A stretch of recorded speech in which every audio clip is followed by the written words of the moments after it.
అదే RTV app వార్తల్ని క్షణాల్లో చదివే అవకాశం ఉంటుంది. ఒక న్యూస్ పేపర్, ఒక టెలివిజన్ ఛానల్ మీ చేతుల్లో ఎప్పుడూ ఉంటాయి. రాష్ట్ర కమిటీ పిలుపులో భాగంగా ఈరోజు మున్సిపల్ యూనియన్గా, జిల్లా కమిటీగా కడప నగరంలో నల్ల రిబ్బన్లు కట్టుకొని ఈ ప్రభుత్వానికి వ్యతిరేకంగా ఈరోజు 20వ రోజు నిరసన కార్యక్రమం చేపట్టినాం.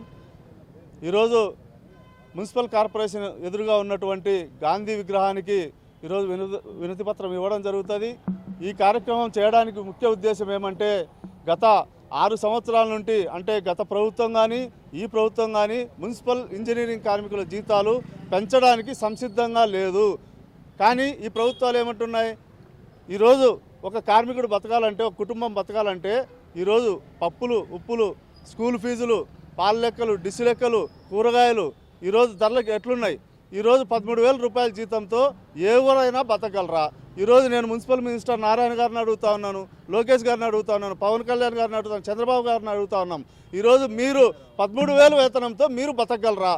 మీరు మీ పిల్లల్ని చదివించుకోగలరా? మీకేమో జీవోలు పెంచుకోవాలంటే, జీతాలు పెంచుకోవాలంటే, లేకపోతే మీ అలవెన్సులు పెంచుకోవాలంటే రాత్రికి జీవోలు పాస్ చేయించుకుంటారు. ఈరోజు మున్సిపల్ కార్మికులు నిత్యం పనిచేస్తూ, కష్టాల బారిన పడుతూ, ప్రమాదాలతో కూడుకున్న పని చేస్తూ ఈరోజు నగరాన్ని పరిశుభ్రంగా కానీ, లేకపోతే దొంగతనాలు జరగకుండా కానీ, లేకపోతే నగరంలో ప్రజలకు మంచినీరు అందించడంలో కానీ, లేకపోతే ఎవరైనా మినిస్టర్లు, మంత్రులు వస్తే నగరాన్ని ఆహ్లాదంగా, పచ్చదనంగా నింపే ఉద్దేశంతో కానీ హార్టికల్చర్ కార్మికులు పనిచేస్తూ ఉన్నారు, బిల్ కలెక్టర్లు పనిచేస్తూ ఉన్నారు. ఇంతమందికి జీతాలు పెంచకుండా ఈరోజు మేమేదో 15,000 జీతం ఇస్తామని చెప్పేసి 13,000 వేతనం వస్తుంది. ఈరోజు వేతనాలు పెంచకుండా మమ్మల్ని ఇబ్బందులకు గురి చేస్తూ ఉన్నారు. అందుకే మేము రాబోయే కాలంలో పెద్ద ఎత్తున ఉద్యమాలకు సిద్ధం కాబోతా ఉన్నాం. రేపు నెల 2వ తారీఖు నుంచి మొత్తం రాష్ట్ర వ్యాప్తంగా అన్ని మున్సిపాలిటీలలో, కార్పొరేషన్లలో ఇంజనీరింగ్ కార్మికులు మొత్తం పారిశుద్ధ్య కార్మికులను కూడా కలుపుకొని ఈరోజు సమ్మెలోకి 2వ తారీఖు నుంచైనా, ఎప్పటి నుంచైనా, 1వ తారీఖు తర్వాత ఎప్పటి నుంచైనా మెరుపు సమ్మెలోకి పోయేదానికి సిద్ధంగా ఉన్నాం. కాబట్టి రేపు ఏదైనా జరగడం జరిగితే ప్రభుత్వమే బాధ్యత వహించాలి తప్ప, అధికారులు బాధ్యత వహించాలి తప్ప, మేము సానుకూలంగా శాంతియుత మార్గంలో నిరసనలు చేస్తూ ఉన్నా కూడా పట్టించుకోకపోవడం రాష్ట్ర ప్రభుత్వం తప్పు, అధికారులు తప్పు. కాబట్టి వెంటనే తక్షణమే మేల్కొని ఈ ఉద్యమాలను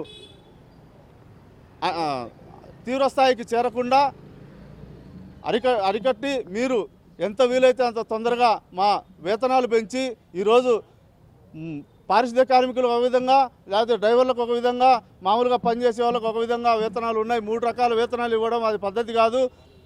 జీవో నెంబర్ 36 ప్రకారం వేతనాలు పెంచాలి. 21,000 కానీ, లేకపోతే 24,500 కానీ మున్సిపల్ ఇంజనీరింగ్ కార్మికులకు పెంచే వరకు ఈ పోరాటం ఆగదు. 2వ తారీఖు తర్వాత మెరుపు సమ్మెలోకి సిద్ధమవుతామని చెప్పేసి కోరుతా ఉన్నాం. మరిన్ని వీడియోస్ కోసం ఛానల్ ని సబ్స్క్రైబ్ చేయండి. లేటెస్ట్ అప్డేట్స్ కోసం వాట్సాప్ ఛానల్ ని ఫాలో చేయండి. అండ్ లింక్ డిస్క్రిప్షన్ లో ఉంది.